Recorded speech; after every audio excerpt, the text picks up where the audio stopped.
Atong siren karon magaposo ang mga wahing kalambuan sa pagpangandam sa pag-abot sa bagyong Odette dito sa Giwan, Eastern Samar. Pinaagi sa report ni Nico Serino. Gisugdan gabi pa ang voluntary evacuation sa mga residente nga naa sa danger zones sa pipila ka mga barangay sa lungsod sa Giwan, Eastern Samar na ubos karon sa signal number 1. Gusto manigurado ang mukabat 500 ka mga residente maong mibakwit sila sa Municipal Hall gamoy usa sa primary evacuation areas sa Giwan. Kaganihang buntag, gimando na sa LGU sugdan ang forced evacuation sa mga nagpuyo sa danger zones. Nagbalay-balay ang mga rescue teams, PNP, BFP ug MDRRMO aron madala sa mas luwas nga dapit ang mga tao. Gilibot sab ang coastal barangays aron masiguro nga makabakwit og sayo ang mga mulupyo labi na sa mga senior citizens. Mas manatag ang loob ko kung dadaling ko siya doon. Kining mga mangingisda na abtan sab namong misiguro nga mahipos ang ilang mga bangka o gitago kini likod sa bakhawan.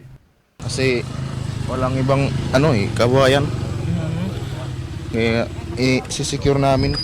Sa paglibot namo sa Giwan, labi na sa coastal areas, matag karon og unya muhuros ang hangin apan di pa kaayo kusog. Samtang ang mga residente gipalig-on ang ilang mga atop pinaagi sa paghigot ug paglansang sa scene aron dili mapalid sa hangin. Kining lalaki andam sa mubakwit kuyog ang pamilya apan misiguro una nga matabunan sa karaan nga trapal ang bintana sa iyang panimay aron dili masudlan og tubig. Operasyon ng mga ito sa bagyo. Para safety. Para safety kami ang pamilya namin.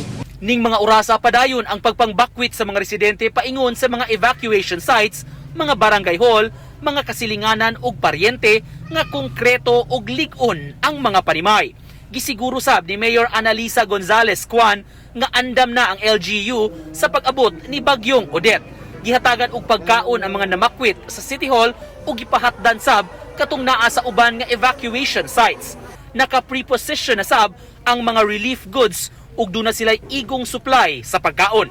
We already prepared the food packs and then we deliver it to them para hindi na sila lumabas. Gikan alauna karong hapon gisuspenso na ang mga trabaho ug eskwela aron makapangandam ang katawhan sa bagyo. I already issued an executive order yesterday to suspend work, classes, and lahat ng activities bukas. Gikan sa Giwan, Eastern Samar uban ni June Solon, Nico Sereno, Balitang Bisdak.